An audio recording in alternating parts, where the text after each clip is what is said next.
Campagna. Malky, prenez le micro qui est près de vous, ou en tout cas soyez en mesure de l'utiliser. Simplement, ouais, vous découvrez ce reportage, ou ces reportages dans la mesure où vous n'aviez pas de contact préalable avec le Taller de los Niños.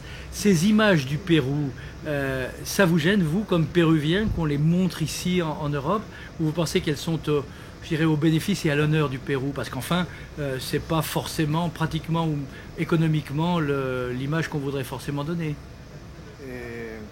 C'est difficile à vous répondre, ça.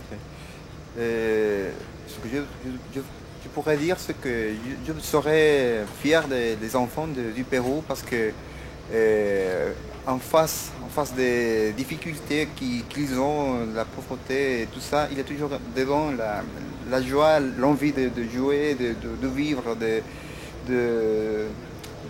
d'y aller. C'est ça, ce que je... Et l'enfant que vous êtes peut-être encore un peu, ça lui manque le Pérou? Oui, oui, un petit peu, oui, mais je trouve dans la musique aussi cette rapprochement avec mon pays.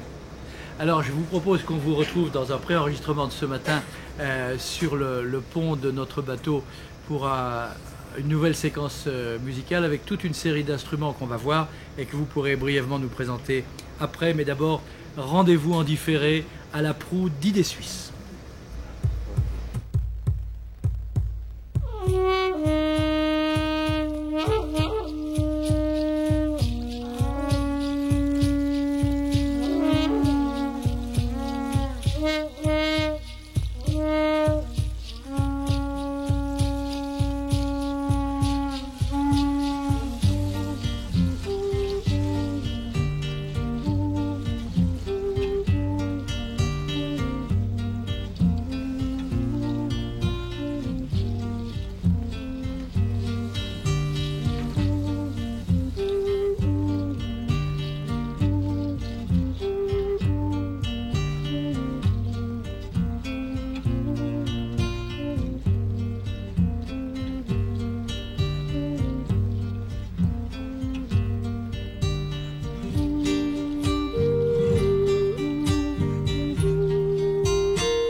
Voilà, alors on a vu un certain nombre d'instruments, en particulier cette espèce de corps de chasse, mais qui est un corps bizarre.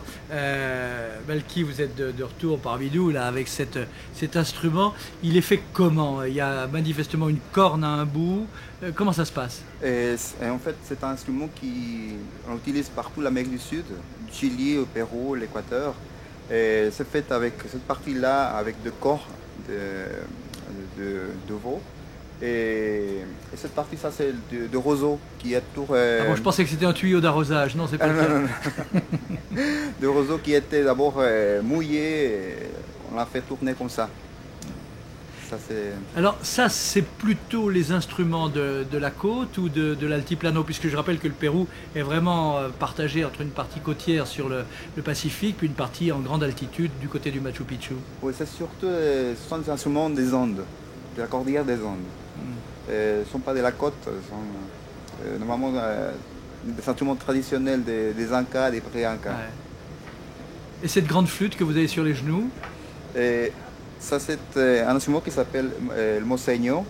Moseño. Moseño, oui, oui, qui appartient à la famille des flûtes des quenas, qui vient d'une des îles qui est sur le lac Titicaca, qui s'appelle l'île du Rose, c'est un son grave, un instrument pentatonique pas trop diffusé, pas trop connu dans le Pérou même, et par ici en Europe non plus. Vous étiez musicien avant de venir, ou c'est l'arrivée en Europe qui vous a donné envie de faire ressurgir en vous j'allais dire des souvenirs anciens ou des racines? Non, je suis musicien depuis petit. Ça veut dire, j'ai commencé avec la quena, la flûte en roseau, sans bec, quand j'avais 12 ans.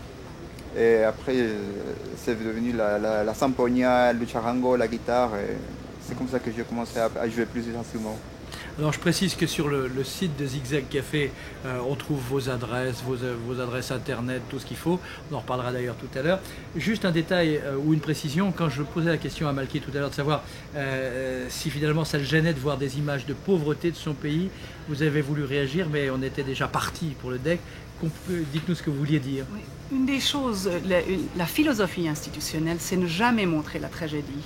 Une des choses qu'on s'est promis depuis le départ, à l'atelier des enfants, Taller de los Niños, c'est qu'on n'allait pas montrer la tragédie, on allait montrer le résultat. Par respect au pays que je ne connaissais pas autant il y a 24 ans, mais maintenant que j'aime profondément, et on montre les choses parce qu'on peut les changer, mais pas pour faire de la peine, et encore moins pour donner honte aux gens qui sont là-bas. On voit maintenant, où on va voir dans quelques instants, des images qui sont les abords de cette même école, mais sur le côté arrière, si on peut parler d'arrière.